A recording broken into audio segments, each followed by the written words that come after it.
Hello, welcome to my channel. Kamusta kayo? Ang general reading natin ngayon ay para sa mga Aries, para sa buwan ng August. Hindi po ito resonate sa lahat, kaya gamitin lamang po ang inyong intuition at magsilbing gabay lamang po ang mga messages na mapapakinggan ninyo sa video ito. Bago ako magsimula, ay nais ko munang pasalamatan ang mga nag-subscribe na sa aking channel at ganoon din po sa mga nanonood ng aking videos. Maraming salamat po. Okay, silipin po natin kung ano ang kaganapan at mga pagbabago sa sitwasyon ng iba sa inyo sa buwan ng August. Pasensya na po kung medyo maingay po ang aking paligid.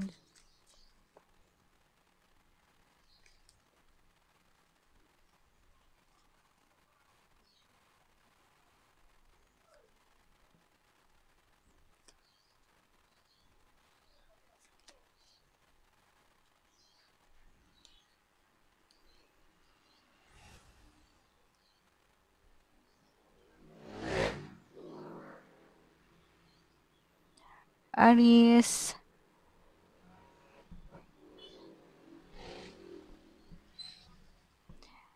feeling ko, ang iba po sa inyo ngayon ay nakakaranas kayo ng medyo mahirap na sitwasyon. Pwedeng sa financial, baka ang iba po sa inyo ay wala pang trabaho, walang mga kahit anong source of income, or kung mayroon man ay baka medyo matumal, pwede ganun. Kaya nakakaranas po kayo ng financial difficulties, pero pansamantala lang po ang ganyan na mga sitwasyon ninyo. Dahil itong sumunod na card ay tungkol po ito sa pagbabago.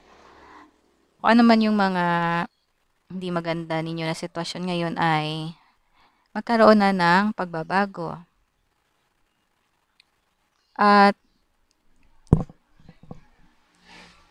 ang iba po sa inyo, baka kailangan din po maghanap ng mga makakatulong or makakatuwang sa inyong sitwasyon or mga mahal sa buhay na pwedeng tumuwang sa inyo kung kailangan nyo po ng tulong.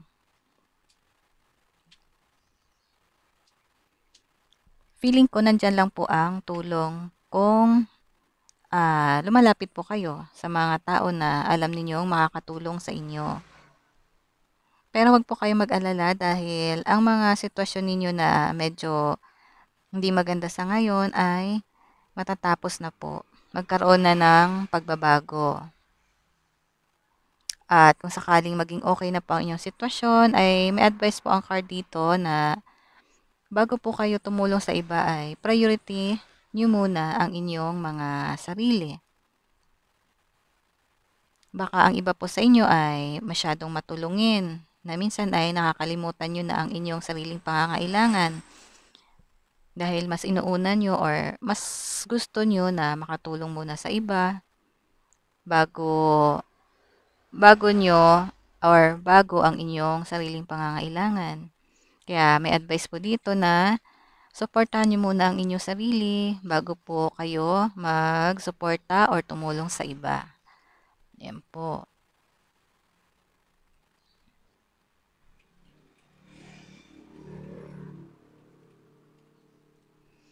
Kaya wag po kayong mag-alala kung medyo gipit po kayo ngayon. Wag po kayong mag-alala dahil kung gagawa po kayo ng paraan para sa inyong mga pangangailangan ay magiging maganda ang kalalabasan.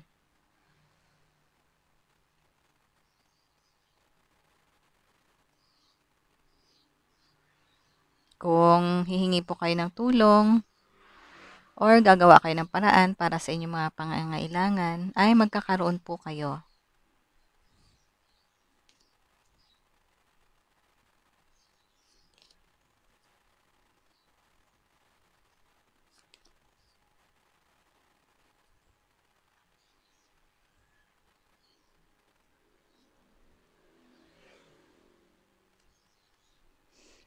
May advice po dito ang ibang card para sa iba sa inyo na kung meron na po kayong mga bagong idea. Example ay meron po kayo naisip na magandang trabaho, magandang pagkakakitaan, ay oras na po para umaksyon. Kailangan lang po maging malakas ang loob para simulan niyo na po kung ano yung maganda ninyong naisip na magandang idea na makakatulong sa inyong sitwasyon. At pakinggan niyo po ang sinasabi ng inyong mga intuition dahil nakakatulong po yan para malaman ninyo kung ano po yung mga hilig ninyo, kung ano yung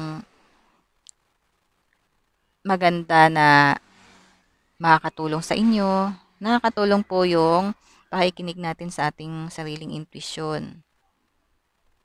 Kaya kung may naisip na po kayo na magandang idea para sa bagong simula or bagong panimula, ay di oras na para gumawa ng aksyon. Huwag po kayong mag-alala dahil patapos na po yung mga kagipitan na nararanasan ninyo ngayon ay patapos na po. Kapag gumawa po kayo ng action, ay magkakaroon po kayo ng success, magiging successful.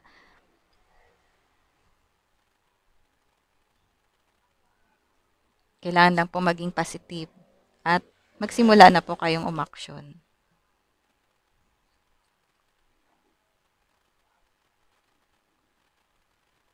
Kailangan nyo lang po ng dagdag na motivation para sa inyong mga naisip na magandang idea.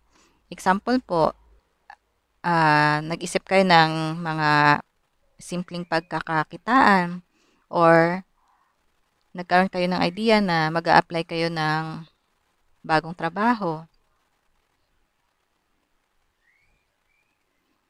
Ay tama po yun. Sundin nyo po yung sinasabi ng inyong intuition at kailangan nyo lang po maging determinado at kailangan nyo lang na maging positive at huwag nyo na pong isipin yung mga nararanasan ninyo ngayon na medyo mahirap. Pansamantala lang po lahat yan. At kapag umaksyon po kayo, ay nandyan po yung magandang outcome. Tuloy-tuloy lang po ang inyong pagsisikap dahil nandito po ang success.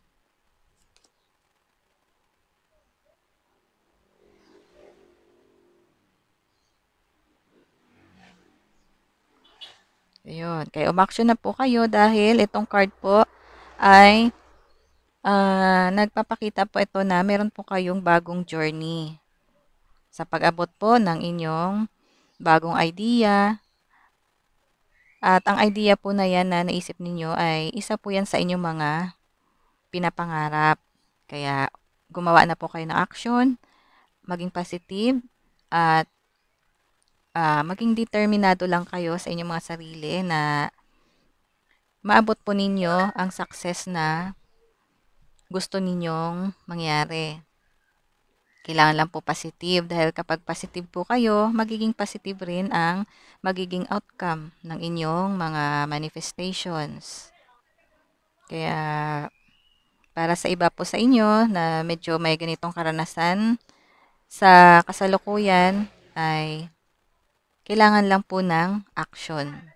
Pakinggan ang inyong intuition, maging positive, at huwag niyo na pong pansinin ang inyong mga nararanasan ngayon dahil pansamantala lang po yan, matatapos na po at patapos na po. Tapos na po yung mga paghihirap ninyo na yan. Kung meron po kayong financial difficulties, matatapos na po. Yung mga nawalan ng trabaho, magkakaroon po ng mga opportunity na dadating sa inyo. Kaya samantalahin nyo po, i-grab ninyo yung pagkakataon at umaksyon na po agad kayo. Dahil nandyan po yung success, naghihintay po sa inyo financially. At hindi lang po pagdating sa financial, kundi sa lahat ng aspeto ng inyong buhay, kung ano po yung inyong pinagsisikapan na maging successful kayo, ay nandyan po yung success. Pwedeng ang iba po sa inyo na may financial difficulties ngayon, ay makakatanggap po kayo ng tulong na financial kapag lumapit po kayo sa puwedeng sa iyong kapamilya din. May tutulong po sa inyo. May magbibigay po sa inyo ng financial. Puwedeng ang iba naman po, baka meron po kayong mga in-apply na loan, ay baka ma-approve na po yun at sooner ay matatanggap nyo na. Yung iba naman ay baka merong inaantay na blessing, ay parating na din po yun. Kailangan lang po ng action, Aries. Ayan. Kung nagustuhan niyo po itong aking reading, ay paki-like at subscribe po ng aking YouTube channel. Maraming salamat po. God bless.